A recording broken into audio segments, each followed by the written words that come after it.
വല്ലൂര് നമ്മുടെ ചെമ്പലങ്കാട് ഭഗവതി ക്ഷേത്രത്തില് കാലത്ത് സുപ്രഭാതം പാടുമ്പോൾ നമ്മുടെ വീടിന്റെ മുറ്റത്ത് ഇതുപോലെ കോലൊക്കെ വരച്ച് തുളസിത്തറയിൽ ഒരു തിരിയൊക്കെ വെച്ച് കൽപ്പാത്തിയിലത്തെ അഗ്രഹാരം പോലെ മനോഹരമായ ഒരു വീടും പരിസരവും അതൊക്കെ എൻ്റെ വലിയ സ്വപ്നങ്ങളാണ് കേട്ടോ. അങ്ങനെ എന്നും ഇത് പോസിബിൾ അല്ല എന്ന് തോന്നിയപ്പോഴാണ് ഞാൻ നമ്മുടെ ഈ വീടിന്റെ മുറ്റത്ത് കാണുന്ന സ്ഥലത്തെ പെയിന്റൊക്കെ അടിച്ച് ഒരു കോലം പോലെ ഒരു സ്ഥലമാക്കി എടുത്തിട്ടുണ്ടായിരുന്നത്. കഴിഞ്ഞ പ്രാവശ്യം നിങ്ങൾ ചെയ്തത് കണ്ടിട്ടുണ്ടാവുമെന്ന് പ്രതീക്ഷിക്കുന്നു. ഇപ്രാവശ്യവും ഞാൻ അവിടുത്തെ പെയിന്റൊക്കെ ഇളകി പോയപ്പോൾ ഒന്ന് കഴുകി വൃത്തിയാക്കി വീണ്ടും ഇവിടെ പെയിന്റൊക്കെ അടിച്ച് സെറ്റപ്പ് ആക്കാനുള്ള ഒരു പരിപാടികളാണ് കേട്ടോ. മാത്രമല്ല ഞാൻ പുതിയൊരു തുളസിത്തറ, അപ്പൊ നമ്മുടെ നാട്ടിലൊക്കെ മുല്ലത്തറ എന്നും പറയും, അത് മേടിച്ചിട്ടുണ്ടായിരുന്നല്ലോ, അതും ഗ്രാനൈറ്റിന്റെ. അപ്പൊ അത് ഇവിടെ സ്ഥാപിക്കുന്നതിന്റെ ഭാഗമായിട്ട് മുന്നോടിയായിട്ട് നല്ല രീതിയിൽ ഒന്ന് ഭംഗിയാക്കി എടുക്കാന്ന് വിചാരിച്ചു. ഞാൻ മാത്രമല്ല കേട്ടോ, എൻ്റെ മകൻ ശ്രീകുട്ടനും ഉണ്ട്. ശ്രീകുട്ടന് എൻ്റെ പോലെ തന്നെ ഭയങ്കര ഇഷ്ടമുള്ള ഒരു പരിപാടിയാണ് പെയിന്റ് ആക്കുക എന്നുള്ളത്. കിടന്നും ഇരുന്നും നിന്നും ഉറങ്ങിയൊക്കെ അവൻ പെയിന്റ് അടിക്കുന്നുണ്ടായിരുന്നു. സാധാരണ നമ്മുടെ ഫ്ലോറിൽ അടിക്കുന്ന ആ പെയിന്റ് ഉണ്ടല്ലോ, വെള്ളം കൂട്ടി ഡൈലൂട്ടഡ് അടിക്കുന്നത്, അതാണ് നമ്മൾ ഇടുന്നത് കേട്ടോ. ഈ ഒരു സംഭവം ഇവിടെ നിന്ന് നീക്കാൻ തന്നെ അത്യാവശ്യം നല്ല പാടുണ്ടായിരുന്നു. നല്ല വെയിറ്റ് ഉണ്ട് കേട്ടോ. 1.5 അർബാനം മണ്ണ് കൊള്ളു അതിലെന്ന് പറയുമ്പോൾ നിങ്ങൾക്ക് ഊഹിക്കാലോ അതിന്റെ വെയിറ്റും വ്യാപ്തിയും എന്തായിരിക്കുന്നു. അങ്ങനെ ഞങ്ങൾ രണ്ടാളും മത്സരിച്ച് നിന്ന് പെയിന്റ് അടിച്ചു. കറുത്ത പെയിന്റ് അവിടെ ബേസ് കോട്ടായിട്ട് കൊടുത്തു.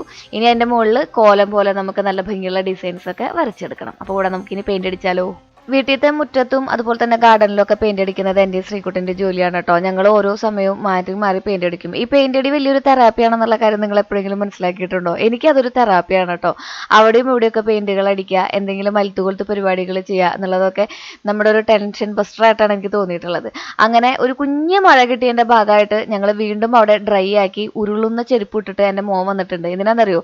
വെള്ള കളറുള്ള പെയിന്റ് കൊണ്ട് നമുക്കിതിനെ ഡിസൈൻ ചെയ്തെടുക്കണമല്ലോ. അങ്ങനെ എനിക്ക് തോന്നിയ ഡിസൈൻസിൽ ഞാൻ ഈ ഒരു കോലത്തിലാക്കി എടുത്തിട്ടുണ്ട് കേട്ടോ. ചെറിയൊരു ചായയൊക്കെ ഉണ്ട് അല്ലേ.